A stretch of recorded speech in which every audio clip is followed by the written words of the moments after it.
यदि आप भी चाहते हैं कम समय में अच्छा अंक लाना, तो आपके लिए यह वीडियो बेहतर साबित होगा। जैसा कि आप सभी को पता होगा कि 12 का फाइनल एग्ज़ाम में बहुत कम समय बचा है, तो आपको जो है कम समय में अच्छा नंबर लाना है। तो इसके लिए आपको सिलेबस का पकड़ अच्छी तरह से होना चाहिए, क्योंकि टाइम बहुत कम है। तो आपको जो है वही सिलेबस को पढ़ना होगा जो एग्ज़ाम में आता है, क्योंकि सिलेबस बहुत बड़ा है और समय बहुत कम बचा है। तो आप जो है यदि अच्छा अंक लाना चाहते हैं तो कम समय में जो है गिने चुने जो एग्ज़ाम में आता, बस केवल वो अगर पढ़ लेते हैं तो आपका जो है सभी सवाल जो है बन जाएगा। ठीक है, तो इस वीडियो में हम जो है 12 मैथ में एक अध्याय होता है जिसका नाम होता है सारणिक, जिसको हम लोग अंग्रेजी में कहते हैं डिटर्मिनेंट। मात्र 5 दिन पढ़कर सारणिक से आप 10 से 15 अंक आसानी से उठा सकते हैं।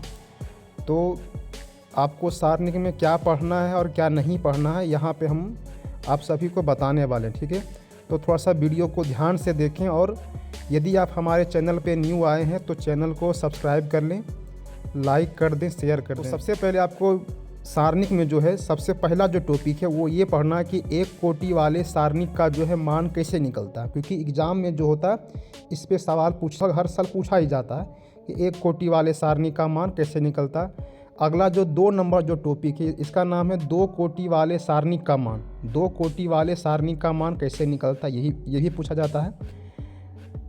3 नंबर जो है टॉपिक उसका नाम है 3 कोटि वाले सारणिक का मान कैसे निकलता है। 1 कोटि वाले, 2 कोटि वाले और 3 कोटि वाले सारणिक का मान कैसे निकलता है। मात्र आप जो इसको 10 से 15 मिनट में सीख सकते हैं किसी भी यूट्यूब पर। यदि आप कहीं क्लास किए होंगे तो आपको ये पता होगा अपना कि 1 कोटि वाले, 2 कोटि वाले और 3 कोटि वाले सारणिक का मान कैसे निकलता है। यदि आप कहीं ऑफलाइन क्लास नहीं किए हैं तो आप जो है इस ये तीनों टॉपिक को यूट्यूब पे जाके अपना सर्च करके ये तीनों टॉपिक को कवर कर सकते हैं। ठीक है, चलिए अगला बताते हैं। टॉपिक नंबर 4 जो है जो आपको पढ़ना है, जिसका नाम है सारणिक का समानता पर। सारणिक का समानता पर भी लगभग क्या होता है, हर साल अपना क्या होता है 1 से लगभग 2 सवाल पूछा ही जाता है। इसमें क्या होता है 2 सारणिक बराबर करके दिया रहता है और उसमें x y का मान निकालना होता है। ठीक है, तो सारणिक का समानता पे क्या होता है, सारणिक का समानता पे आपको सवाल देख लेना कि इस पे सवाल जो है कैसे पूछता है। बस सेम टू सेम वही सवाल रहेगा, बस केवल वहाँ पे अंक चेंज होता है। ठीक है, तो चौथा नंबर जो अपना है सारणिक का समानता, आपको वो देखना है। ठीक है, 5वां नंबर जो चीज़ है उसका नाम है सारणिक का गुणधर्म पर आधारित प्रश्न। अर्थात सारणिक का जो गुणधर्म होता है, जैसे एग्जाम्पल बताते हैं, यदि किसी सारणिक का एक पंक्ति या फिर एक स्तंभ का सभी अवयव शून्य होता है तो सारणिक का मान शून्य होता है।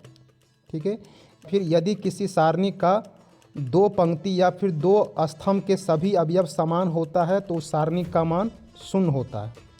तो ऐसा लगभग जो है सारणिक में 5, 6, 7 गो जो है इसका गुणधर्म है। तो आपको 5, 6 वो 7 जो गुणधर्म है सारणिक का, सभी गुणधर्म को आपको पढ़ लेना अच्छा से कि मतलब क्या होता है जब ये होता है। तो सारणिक का जितना भी गुणधर्म है आपको अच्छा से समझ लेना, ये होता है तो ये होता है, ये होता है तो ये होता है। ठीक है, तो आप जो है 5वां नंबर जो टॉपिक है सारणिक का गुणधर्म पे जो सवाल होता है आप उसको कवर कर लें तो आपका पूरा बन जाएगा। ठीक है, 6ठा नंबर जो अपना है उसका नाम है अपना सारणिक के प्रयोग से त्रिभुज का एरिया निकालना। ठीक है, तो इसका एक फॉर्मूला होता है। आप जो है सारणिक का प्रयोग से त्रिभुज का एरिया निकालने का जो फॉर्मूला होता है उसको आप देख लें, बस आपका सवाल जो है आराम से बन जाएगा। ठीक है, 7वां नंबर जो टॉपिक इसमें है उसका नाम है उपसारणिक और सहखंड। ठीक है, अपना आप ये भी सीख लीजिएगा। ये जो होता है अपना ऑब्जेक्टिव में भी पूछा जाता है इसको और अपना सब्जेक्टिव में भी। उपसारणिक और सहखंड से ऑब्जेक्टिव भी रहता है और सब्जेक्टिव भी। तो आप जो है पहले इसका एक फॉर्मूला होता है उपसारणिक और सहखंड निकालने का, उसके बाद इस पे जो है आपको 1-2 गो सवाल देख लेना कि उपसारणिक कैसे निकलता है और सहखंड कैसे निकलता है। तो आपका सवाल जो है एग्ज़ाम में कभी नहीं छूटेगा। 8वां नंबर जो टॉपिक है उसका नाम है आव्यूह का सहखंडज। आव्यूह का सहखंडज एवं व्युत्क्रम। आव्यूह का सहखंडज जो है कैसे निकलता और इसका व्युत्क्रम जो है अपना कैसे निकलता। ठीक है, अपना तो आपको जो है इसका एक फॉर्मेट होता है, एडजॉइंट कैसे निकलता, एक अपना इन्वर्स कैसे निकलता। ठीक है, सहखंडज को बोलते हैं एडजॉइंट और व्युत्क्रम को बोलता है इन्वर्स। ठीक है, तो आव्यूह का इन्वर्स कैसे निकलता है और आव्यूह का सखंडज कैसे निकलता है, ये आपको जो है इसका थ्योरी आप पढ़ सकते हैं, कहीं भी यूट्यूब पे सर्च करके पढ़ सकते हैं, या फिर यदि आप कहीं क्लास किए होंगे तो आपको जो ये पूरा पता होगा कि आव्यूह का जो है एडजॉइंट कैसे निकलता और इन्वर्स कैसे निकलता। तो नंबर जो टॉपिक है जो कि मतलब फिक्स होता हर साल, ठीक है, कि आव्यूह विधि द्वारा समीकरण निकाय का हल करें। आव्यूह विधि द्वारा जो है समीकरण निकाय का हल करें, ये लगभग हर साल पूछा ही जाता, ठीक है।